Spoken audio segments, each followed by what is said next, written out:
welcome to another episode of the Closer's Inner Circle podcast, hosted by your partner in Success Radio. I am your host, Denise Griffitts, and together with my co-host, Ben Gay III, we're diving back into the world of sales mastery with the gem from the Closers Part 2, my favorite book in the world. These books, Parts 1 and 2, are widely known across the globe as the Sales Bibles. Excuse me, hang on. We are discussing sales infiltration strategies, again from the Closers Part 2. We are now working on episode 5 of Sales Infiltration, and it's, in Ben's words, it's the best chapter in the book. And if you are not familiar with Ben Gay III, he is renowned as one of the foremost sales trainers and has left an indelible mark on countless careers and businesses throughout his transformative teachings.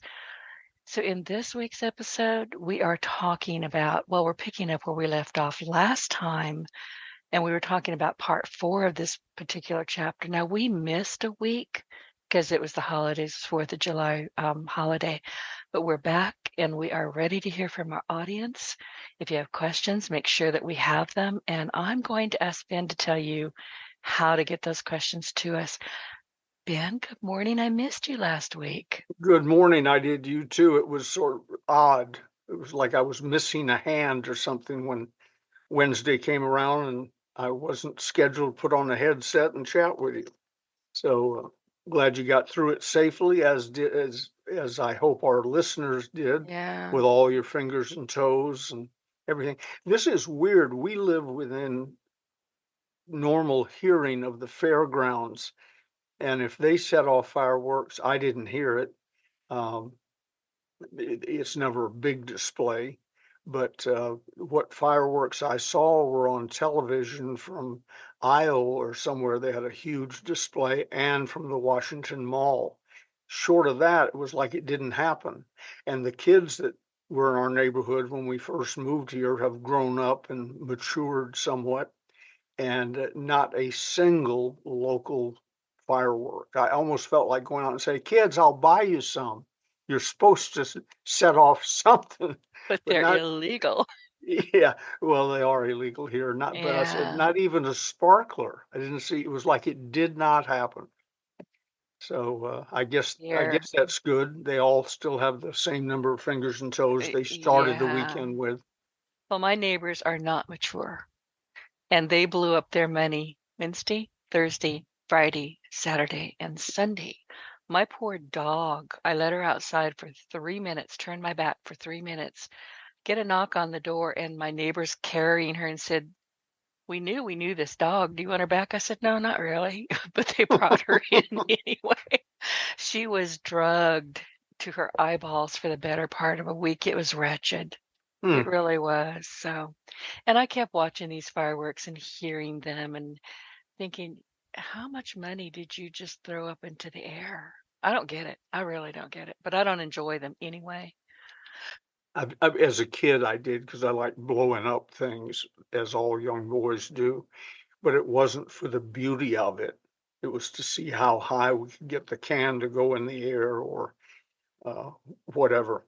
But I've outgrown that, and I was it was like something was missing, but I didn't miss it.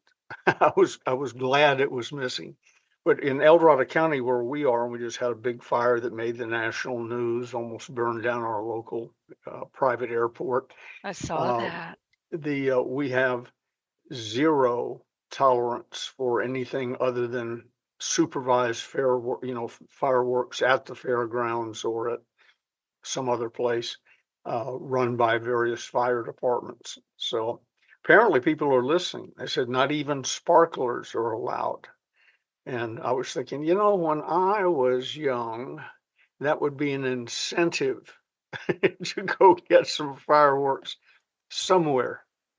But And apparently the kids in this neighborhood aren't as devilish as I was. oh, they are here. I have a box of fireworks that I've had for about 3 or 4 years. I won this giant box of fireworks. I can't give them away. The Hmm, neighbors already have tons of them, hmm. and they'll start early in the morning and they'll go straight up until midnight. Not midnight 01, midnight. I'm like, oh geez, really? But it is what it, and then that'll start all over again for New Year's. I can't wait.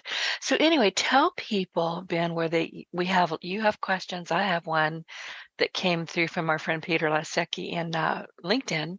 Tell people where they can find us or submit questions to us because we like to answer them. Yeah, if you want to, of course, you can always send them direct to Denise, and if she says you can throw a stick on the internet and find her. But if you want to send me a question or just communicate, my email is B as in boy, F as in Frank, G as in gay, the number 3, BFG3 at DirectCon, it's short for Direct Connect, DIRECTCON, as in November, .net. Just send me an email, throw in the subject line Denise or the radio program, whatever, and I'll respond. If it's a question, then I'll hold it, and it'll probably come up within a week or two on this show. So that's how you send me an email. Now, you mentioned in the green room that you've got a couple of questions that have been kind of hanging out there. Yeah, Jack Kelly in Texas. I won't reveal his town for fear people will show up at his door. But Jack Kelly had two questions, two different subjects. One was less from the show and more from, I think he attended a seminar one place, and I used to begin selling seminars by saying selling's pretty simple, which it is. It's numbers and closing skills. In other words, the primitive version of that, which is what I used exclusively for years, was make contact and talk to a lot of people. That's numbers. And then as your closing skills, your sales skills, your communication skills increase, so will your closing percentage. Mine, I wasn't bright enough to keep a closing percentage in the early days, but it was probably less than 50%. And over the years, I got it up to 86%, and it's hovered there um, for years. It rarely goes to 87, and it rarely goes to 85. I don't know what's magic about that, but about 86% of the people I talk to about a serious sale, I'm not talking about taking a book order, but a serious sale, fly me in to talk to your people for a seminar. That's a, $15,000, $20,000 investment on their part, so I consider that serious. Or become a mentoring client, it's a few $1,000s to get started. I consider that a serious sale and a serious decision. Those percentages are about 86% because I increased and improved my closing skills. And from that, I made a little note here. It says, quote, I will beat you, end of quote. That's Jim Rohn when he was explaining closing skills somewhere one day in a group I was with, and he said, if you have a uh, I forget the number he uses, not important, but let's say if you have an 86% closing rate and I have a 50% closing rate and we have a contest, I will beat you. And whatever the figures were that he used, uh, he quickly calculated because I'll find out how many people you call on and talk to in a day, and I'll call on twice that many. And even with my lower closing skills, I will beat you. So numbers remains a big part of it. Get your story, your product, your service, yourself in front as many people as you can in a given day, week, month, etc. And now with the internet, that's incredibly easy to do. Your closing rate won't be as high because it's sort of like the internet's like junk mail. This morning I had, I'm guessing, 400 or 500 emails. I scanned every one of them and made a decision on every one of them, most of which were delete, delete, delete, either because I know the person, they never have anything to offer. I don't want to have my website fixed. Thank you from Indonesia, etc. And then I opened, I'm guessing 10, and 5 were disappointments.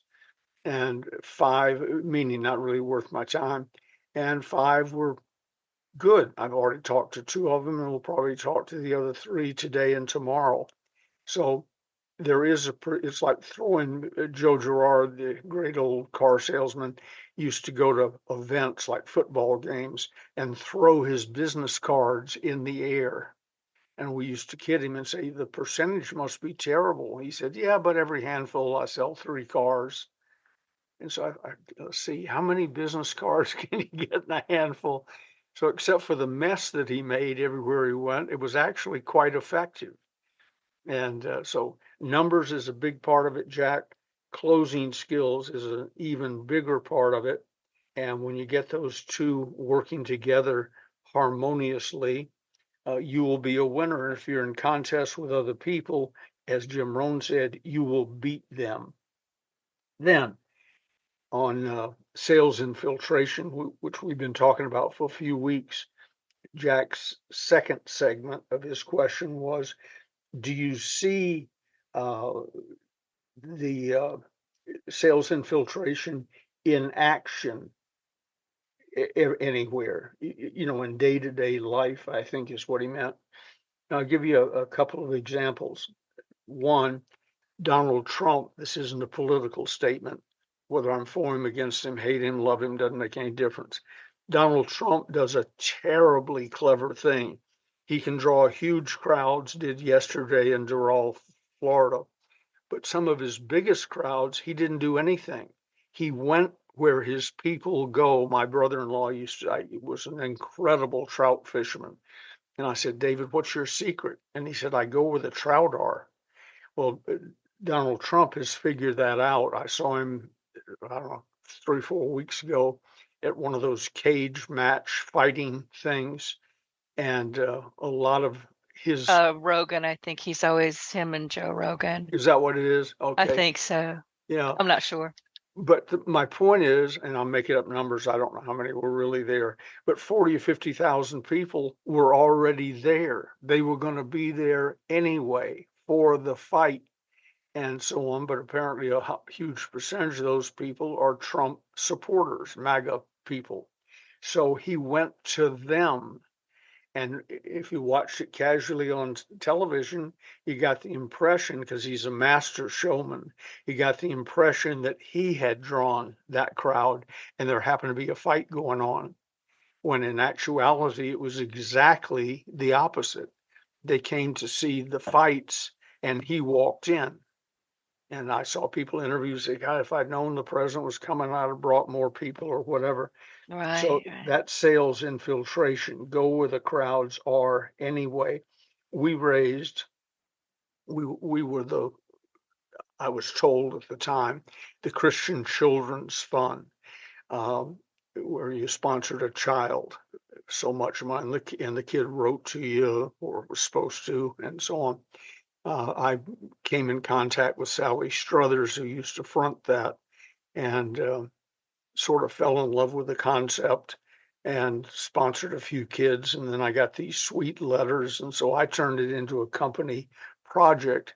And I'm told, sponsored 30, 35 thousand kids at one time at the peak, because I was telling a large distributor organization, you should sponsor this, and implying that perhaps I thought better of and was more likely to promote people who did that.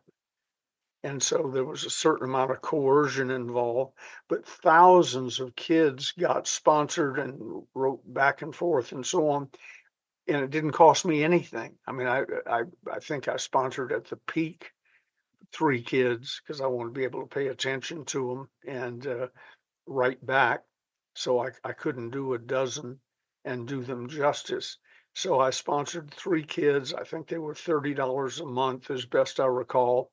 So for less than $100 to get in the door, and it could have been as low as 30, I sales infiltrated the organization, endorsed them, encouraged my distributors to sponsor kids, and directly and indirectly sponsored 30, 35,000 children as a result. That's sales infiltration. And another thing I'm big on, leverage. One last example, Jack, you want to know if day to day do I do it and see it in action? We have the National Association of Professional Salespeople. 18 million sales marketing type people are members. Frankly, most of them don't know they're members. There are no dues, no responsibilities. I formed it 40 some odd years ago for uh, the endorsement of my books. The Closers series has sold millions of copies, all with the NAP seal on the front. And so it helped the closers, and the closers helped NAPs grow and be recognized. Denise was a recipient of the seal of approval of the NAPS thing. In fact, the notice you got, listeners, to be here today probably had the NAPS seal of approval in the bottom right-hand corner. So I look for quality people like that, but I wanted to build the ranks. Here comes sales infiltration.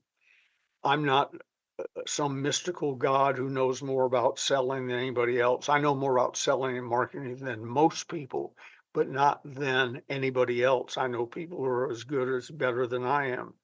So rather than have me personally certify, which I do, one on one based on reputation, or they've been to a public speaking class that I conducted or something, I thought, wait a minute, there are other people who really know this business. So here comes sales infiltration.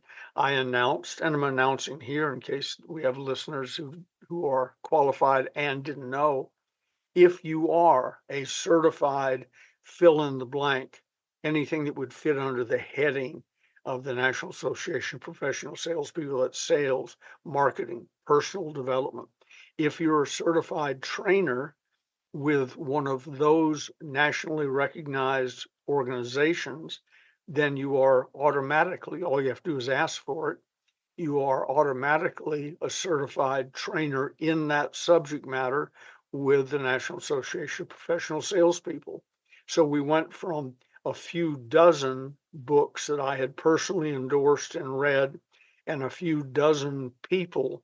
Denise is one, Randy Chaffee's another one, Wes Wyatt is another one, people that I knew firsthand, and those being certified people, to potentially thousands of trainers.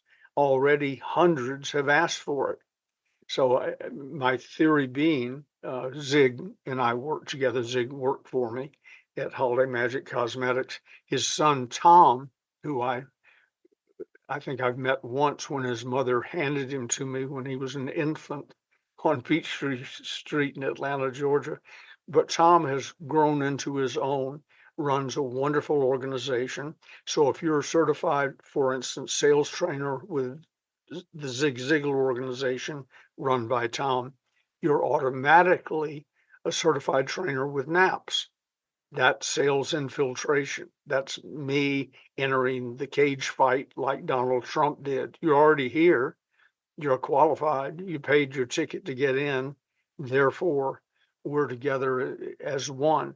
And it includes the John Maxwell organization, for instance, I think he's based in Florida, but the John Maxwell organization, they have many types of trainers that overlap with what NAPS does. So if you are with the Maxwell organization, you're automatically in with us. So, Jack, going back to your thing, watch Donald Trump. He's a master at making it, like Ronald Reagan was, at making big crowds, small crowds look bigger than they are. He's a master at having somebody else do all the work, and he steps in and endorses it with leverage, sales infiltration. We got tremendous credit that frankly we didn't really deserve. I mean, leverage has its value, but it wasn't like I was in the wilds of New Guinea feeding the small children with bananas I'd brought. Um, we just endorsed it and pumped a lot of money to them. That's another thing, by the way, when you're using leverage, I would encourage you to check where the money is going. It's readily available on the internet. All legitimate charities report how much they raise, where it goes, and so on. Frank Stiller's organization, Tunnel to Towers, over 95% of all the money goes directly to I know. helping the people. I donate regular to them and Wounded Warriors. Yep, and Wounded Warriors is another good one. And then not to slam anybody, but if you want to waste your money, give it to the NAA, the cruelty prevention animal people that show the starving Yeah, dogs no, on television. Uh, yeah. I'm making up numbers, but about half of the money you send them goes to taking care of an animal. The rest of it goes into trust funds and promoting more television commercials. So if you want to help animals, buy some dog food, call your local animal shelter and say, if I gave you $100 or $1,000, what would you spend it on? If they say dog food, say what brand? And then you go buy the dog food and take it to them. Or do you have a wholesale uh, source that I can use so I can get you even more? And that way, 100% of your donation goes where it's supposed to go, to feeding the animals and giving them veterinary care and so on. So check them out, but use the leverage with that. And then find people that are already doing what you want done. If I won the $1 billion California lottery, the next thing you do is you set up a foundation. The Ben and Gigi are wonderful foundation. I wouldn't do that. And then you adopt me, Yeah, yeah, and just so then you know. put you in the will. I'm available. Yeah. At the reading of the will, it'll say, and Denise Griffitts always asks to be remembered in my will. Hi, Denise. I hate you.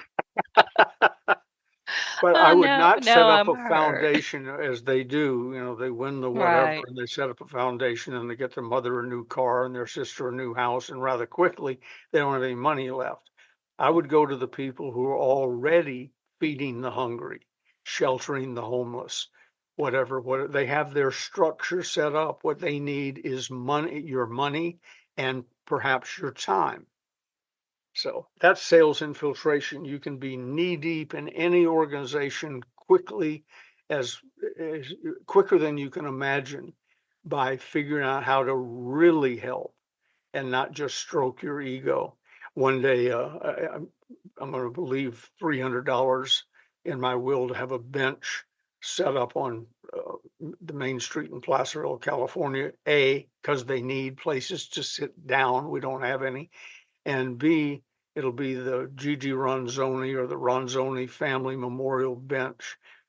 Something with our name on it or her name on it is going to peak out at a park bench. Everything else can be done better by Samaritan's Purse, Tunnel to Towers, Gotcha. whatever. And you can set up a foundation whose sole, with your name on it, where the sole purpose of the foundation is to write monthly checks to the ones who really know what they're doing. If that strokes your ego, fine. But use leverage, use numbers, and get inside the organization, however you can do that. I hope I answered your question, Jack, and I really appreciate you asking.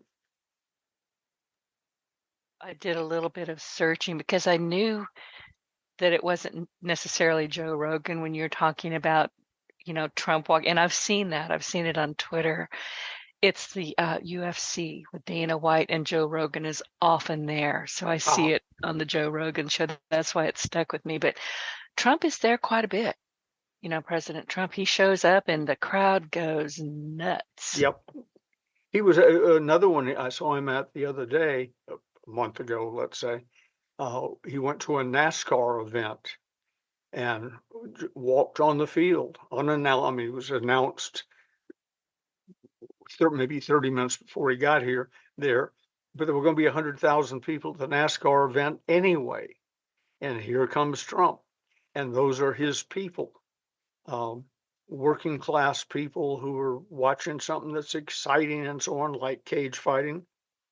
I don't get anything out of cage fighting, but I've watched many NASCAR races, had a couple of professional NASCAR drivers that lived in our neighborhood that I knew, the Flock brothers. You're not old enough to have ever heard of them, but Fonty Flock and Tim Flock and three or four other brothers were all huge deals in early NASCAR.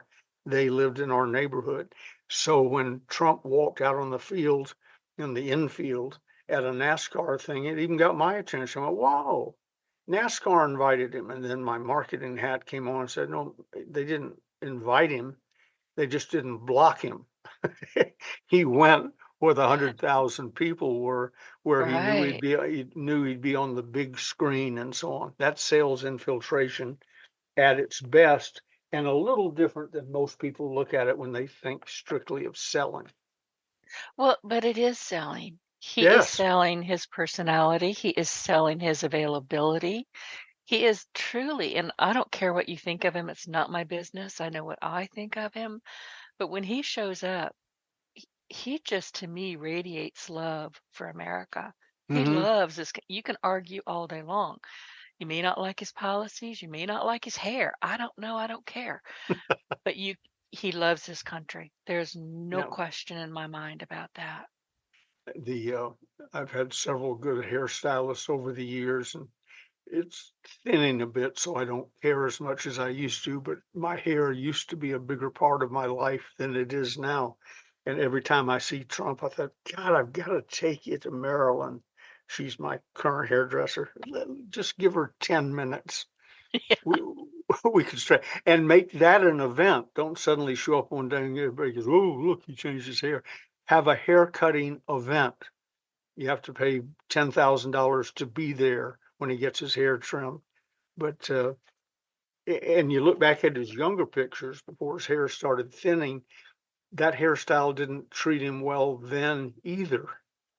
So there, if I I if I I don't could get care for advice it. to, yeah, if I Yeah. could get advice to Donald, it would be first. I have several things, but first, let's get your hair fixed, and Well, let's shave his make a, head. I think yeah, he would look yeah, amazing with a shaved head. or a But that's buzz just cut me. anyway.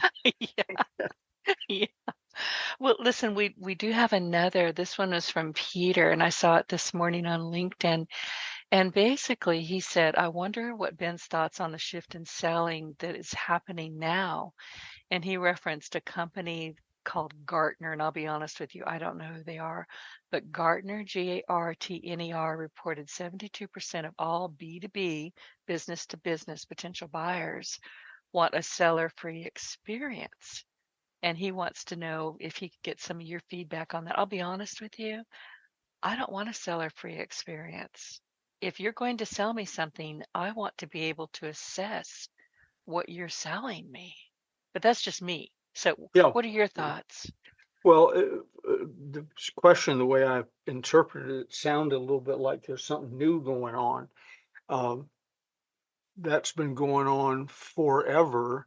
Think of the Sears catalog. That used to be an event when it arrived at someone's house and it didn't require a salesperson.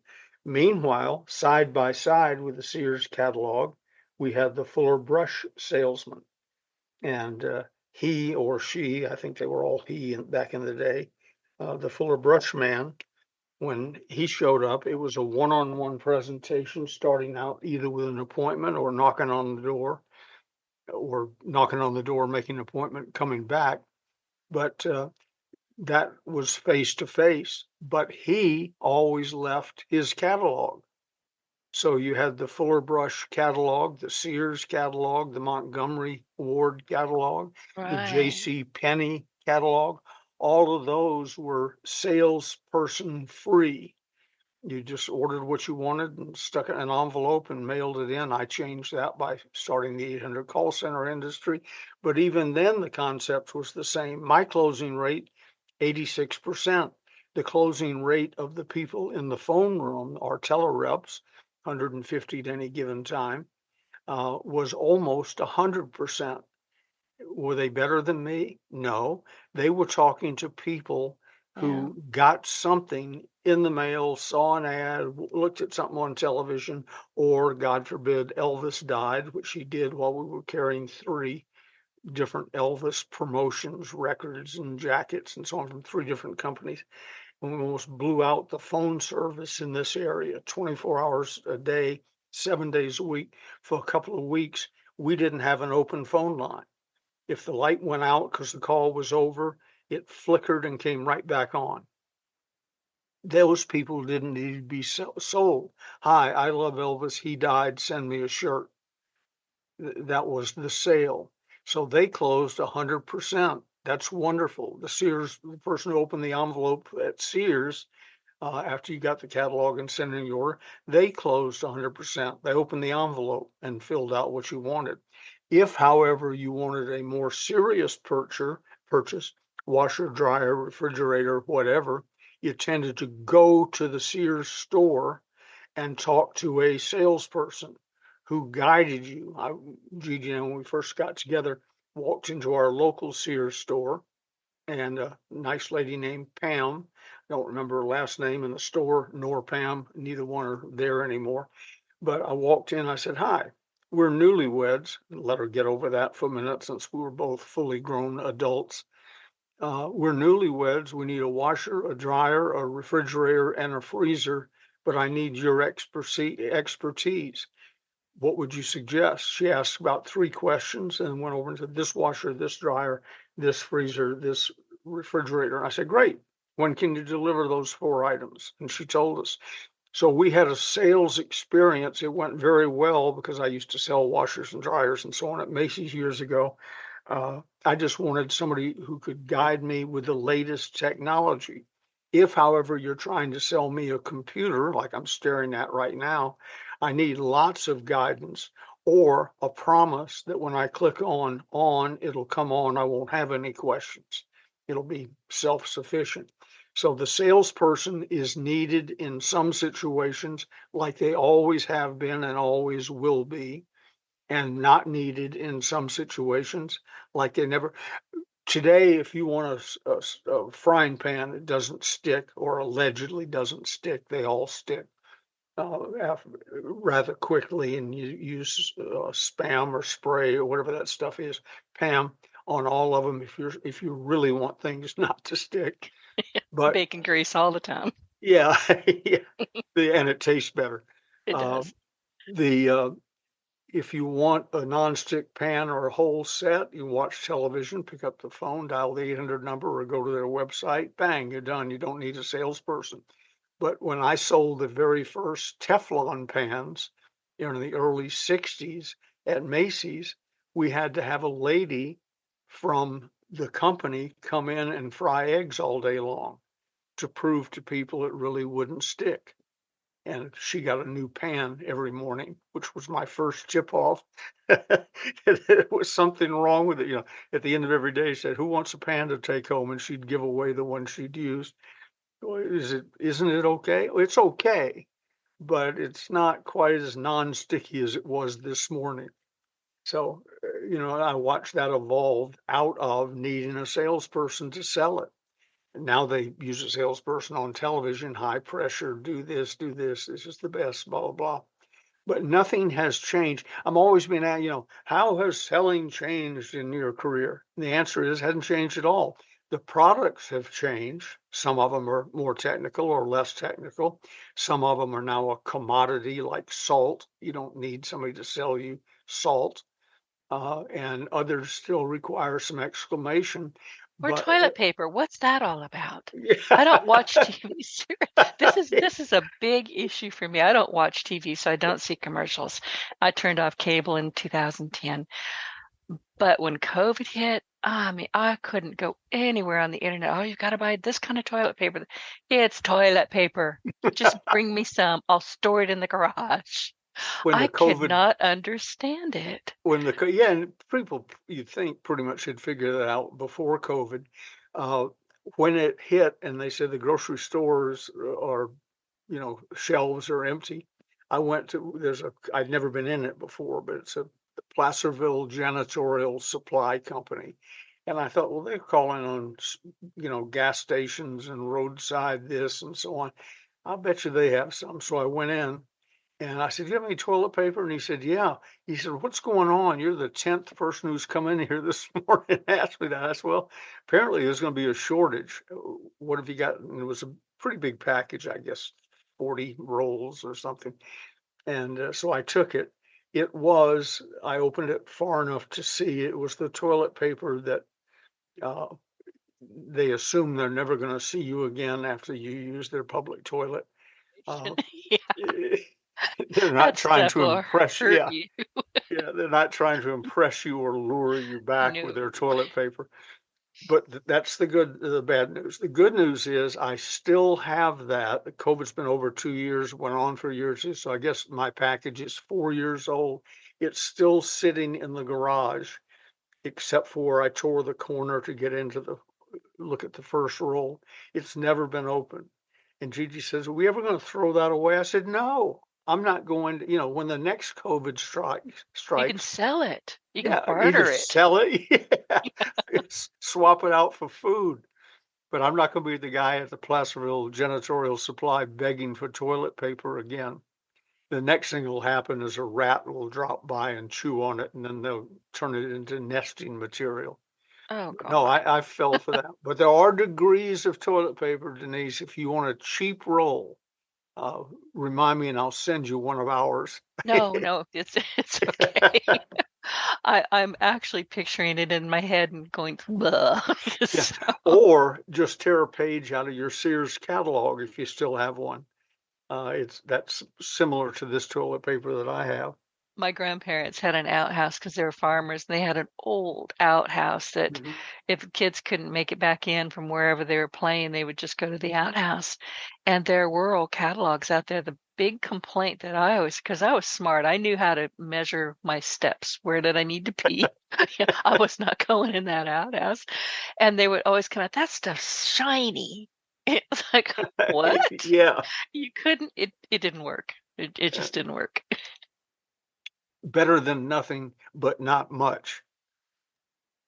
Well, the Okay. same way with back to Peter, that I believe answers your question.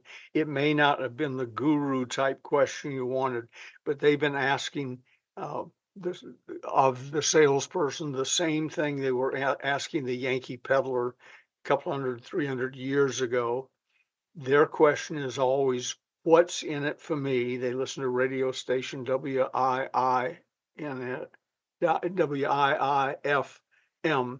What's in it for me? And here's the trick.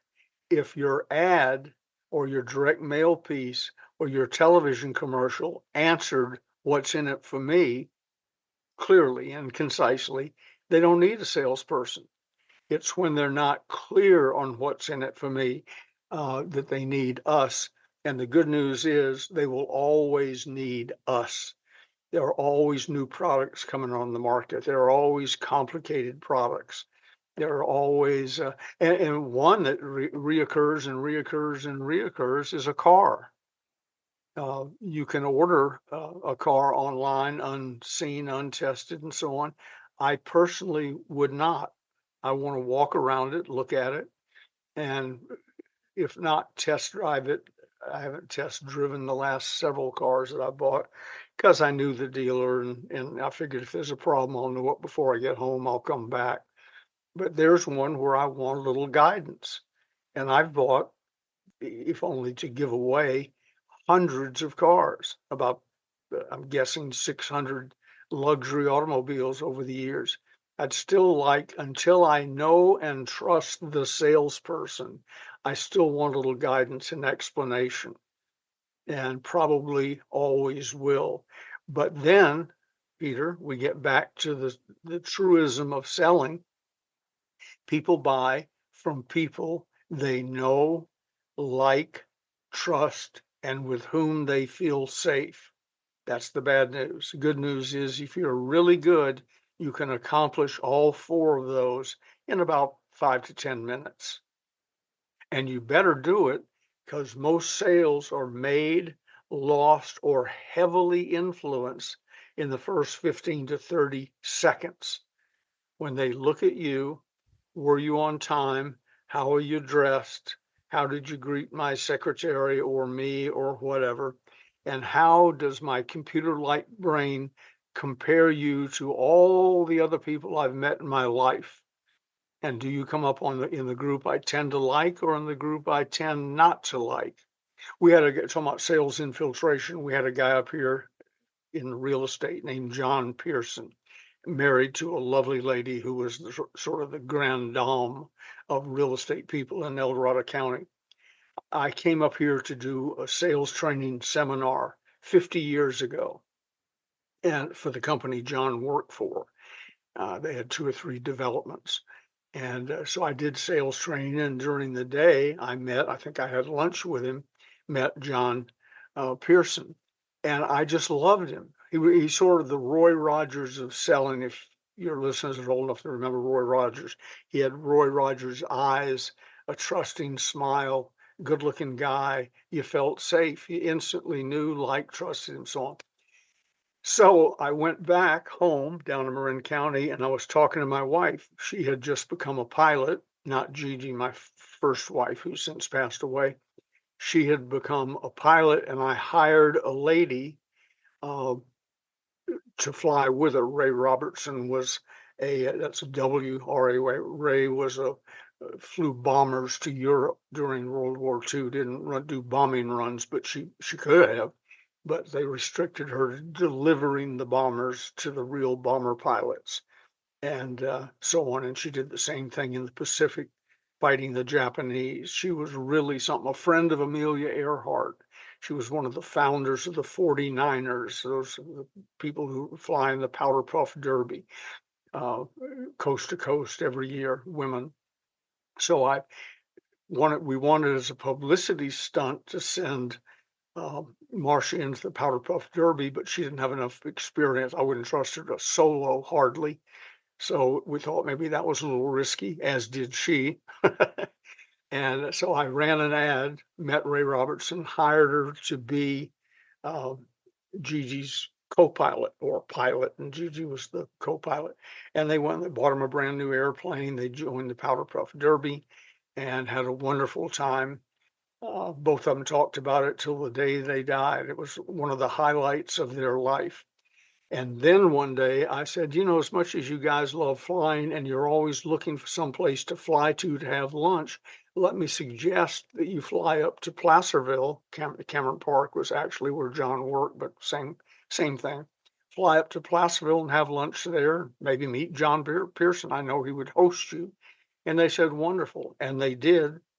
And Ray took the tour and bought a lot right on the runway where you taxi up in your plane and park it in the house, and had her husband build the house for her or for them and live the rest of her days there.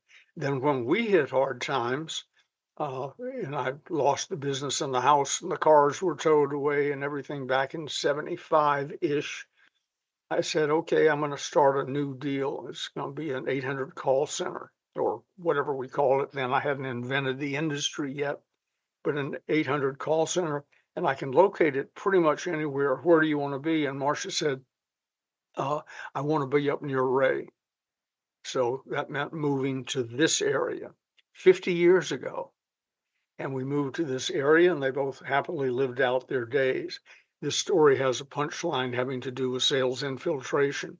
I've lived in this area for 50 years. I have met my current and last wife, the wonderful Gigi, here because I came here, started 2 businesses here, became the call center industry, 800 call center industry, the publishing company, sales training, etc., all because John Pearson was a wonderful sales infiltrator and bought me lunch, or at least I don't know who paid for it, but shared a lunch with me one day. That altered radically the next 50 years of my life because I knew him, I liked him, I trusted him, I felt safe with him enough to locate 3 businesses, 4 or 5 houses. Ray got her house here, all because of a lunch with a sales infiltrator, John Pierre, and asked me how much stuff John sold me. Nothing. He never showed me anything that I was interested in. He showed me several things and we stayed in touch. But he said to me, you want somebody who's got time to drive around with you and look at things and have ideas. And It's really not me. That person is a lady named Jan Dowen. Let me introduce you to her.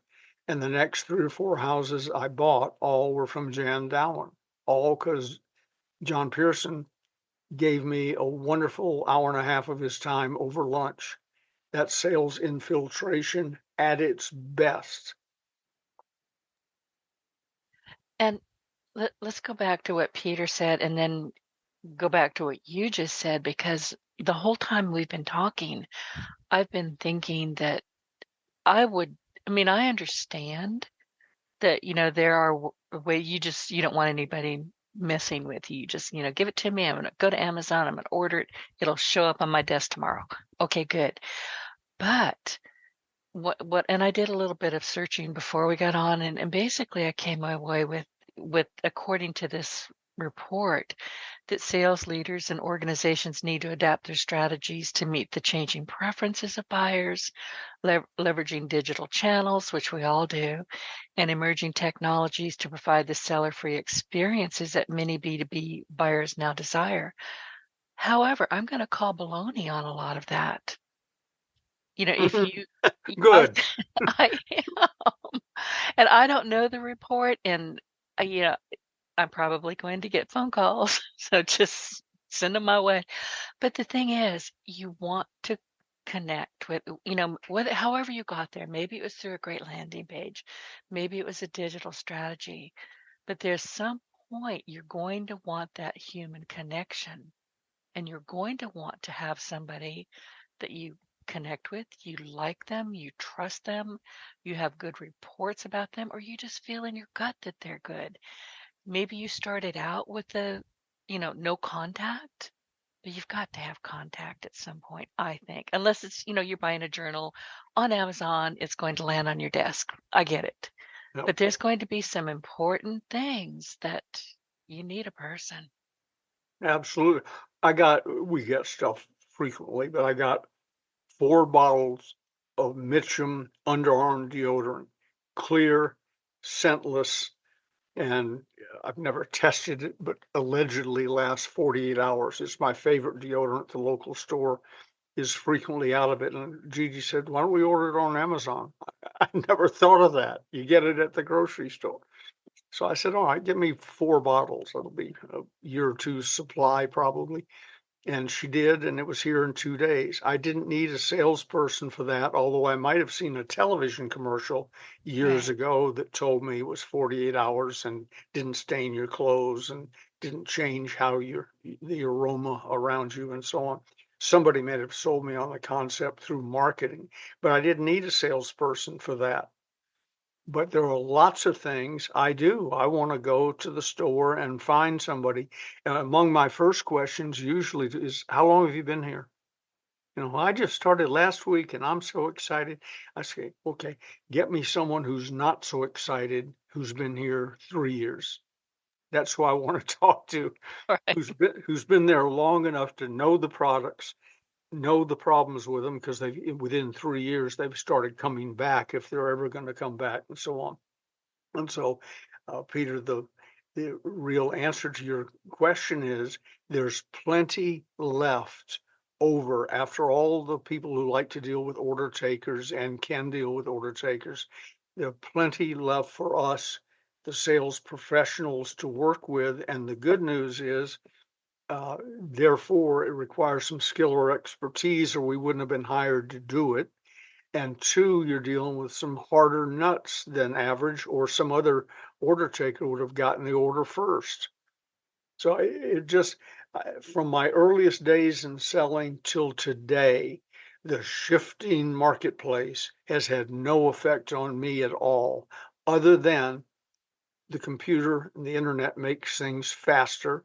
One thing that is a little different with customers nowadays is they know or think they know more than they used to because they have the internet, and they've gone on Yelp or whatever, Facebook, and got other people's opinions and ratings and so on. That's fine.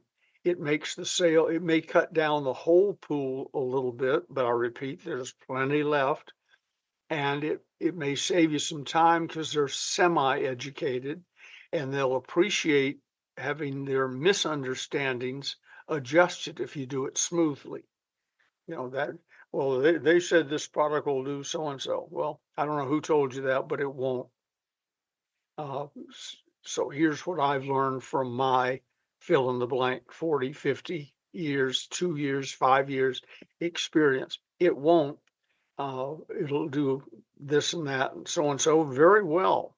But if you're expecting it to mow your lawn and shampoo your carpet, that's not going to happen. Let me show you the solution. Yeah, And I then would you have go, to leave right then and there because yeah, I want both, obviously. yeah, and a hedge trimmer. Yeah. And can somebody, take the dog out and walk her while you're at it? So, there- You could do yeah. that with one of those automatic lawnmowers that you put a stake in the ground, it goes round and around. Oh my But God, you have to no. you have to train your dog not to put his paws under the deck of the lawnmower is the only problem. Oh, my dog has high anxiety. She was drugged all last week, and I mean drugged, poor thing. She's okay this week, but you know, it was bad. It really was. But here's the thing, and going back to what we're talking, and I'll throw in kind of my point of view because as a web developer, which I've been doing for 20 years now, which is shocking. It doesn't seem like it's been that long. But when I first started, we didn't have WordPress. We didn't have basically graphical user interface GUI. We really couldn't put up pictures. We could put a dark background with white text, or we could put on a white background with black text. That's pretty much where we were limited to. It grew quickly, but as it grew, people would say, Denise, they would want to know how I was doing business. Well, should I put my prices on my website? No.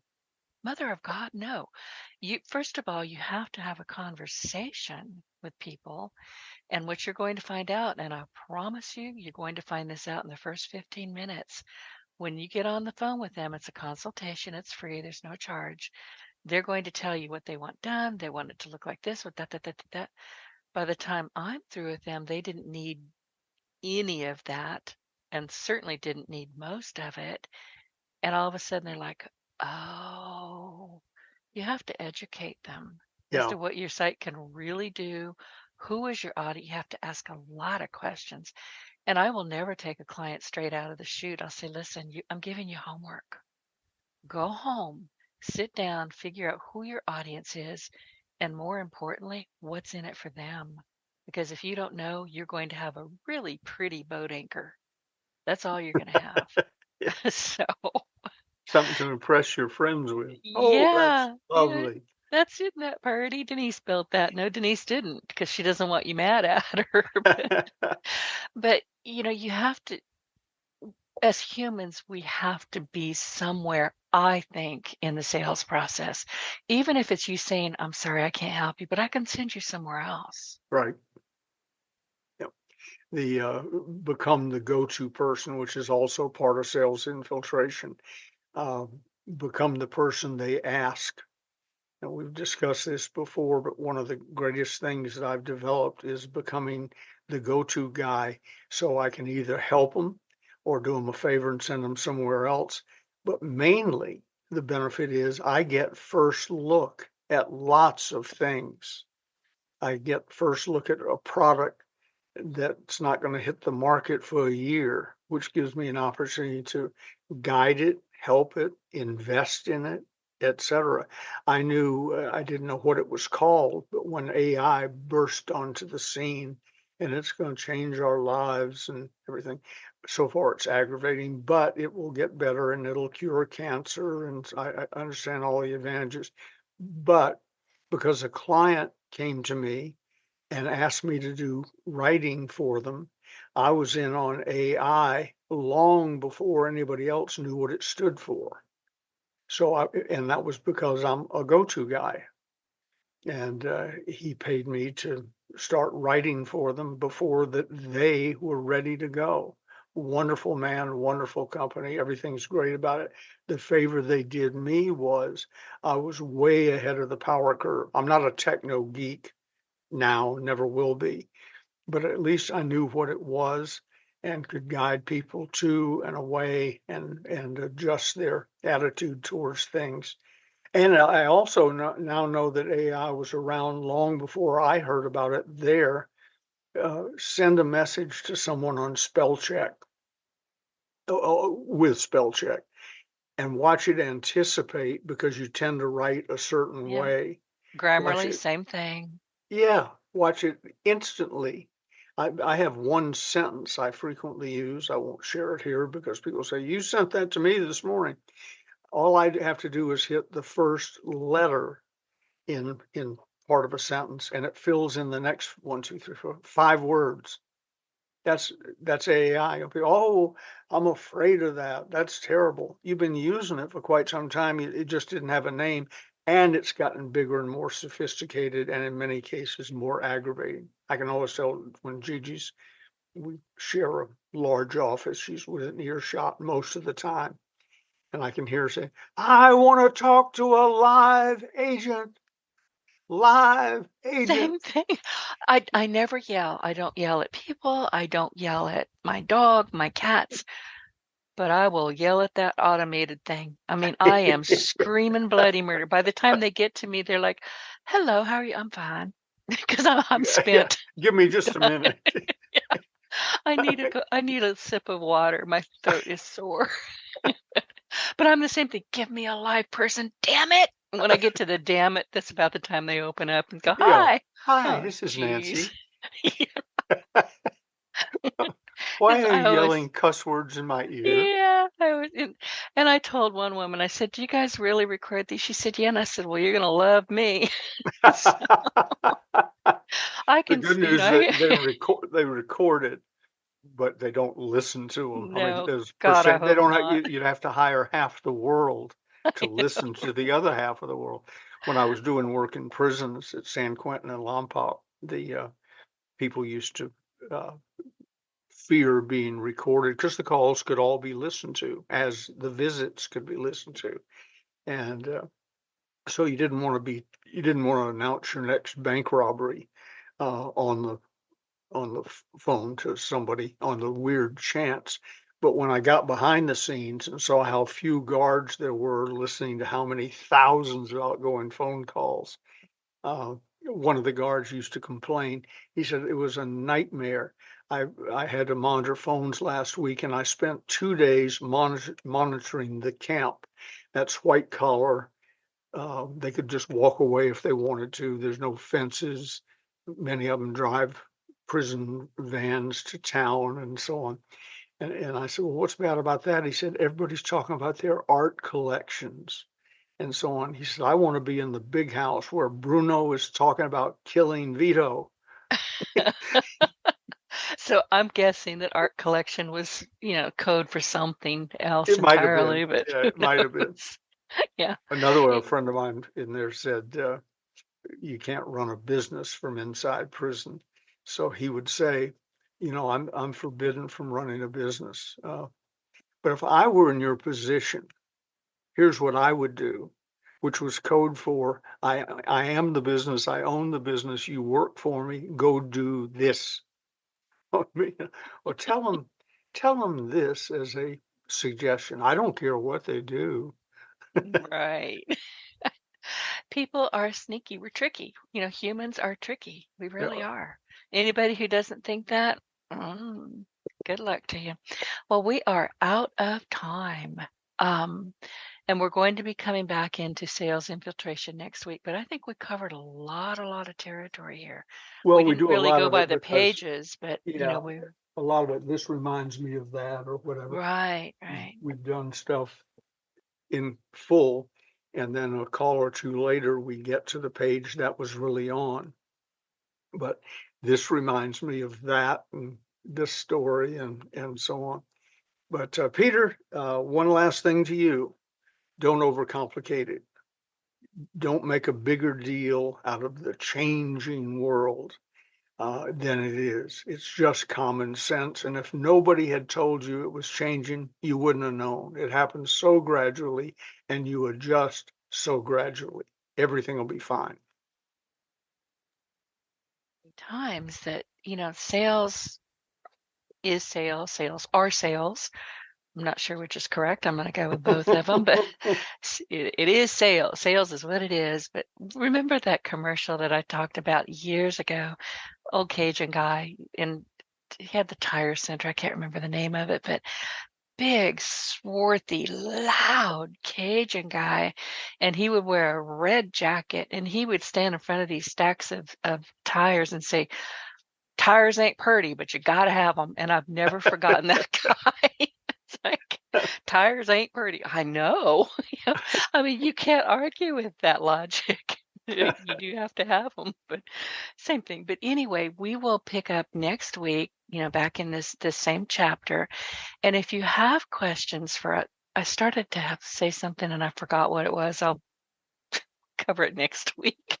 Anyway, sales, we're all in sales. We really are. Oh, and my book is going to be handed to you by the end of this month for printing and, getting it out there. Will I have the NAP sale on my book? I can't wait for it to come.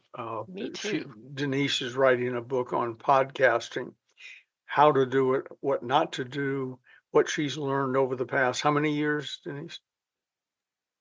About marketing, it's about sales because the closers are sales Bibles, Yeah, but but it's how long's your podcasting career been? 16 years. Yeah, 16 years. Yeah. She's going to be able to convince you that podcasting is a very good idea when done professionally. Cut 16 years off your learning curve. So we'll announce it here and on the internet and lots of places, but be on the lookout for the Closers Part 4 by Denise Griffitts, forward by Ben Gabe. Thank you. Well, listen, and if you have any, I can't wait. We're covering sales infiltration again next week. And if you have questions, I'm easy to find online. You're welcome to contact me directly, toll free at 888-719-6711. Again, that is 888-719-6711. Leave a message and I will personally return your phone call. And everybody, thank you for joining us, and be sure to find us on your Partner in Success Radio. Just look for our names, Ben Gay III or Denise Griffitts, and or the Closers Inner Circle podcast. Truly, you can't throw a stick on the internet without hitting either one of us. Ben, thank you. I will see you Wednesday. Bless you, Denise. Have a wonderful day. You too.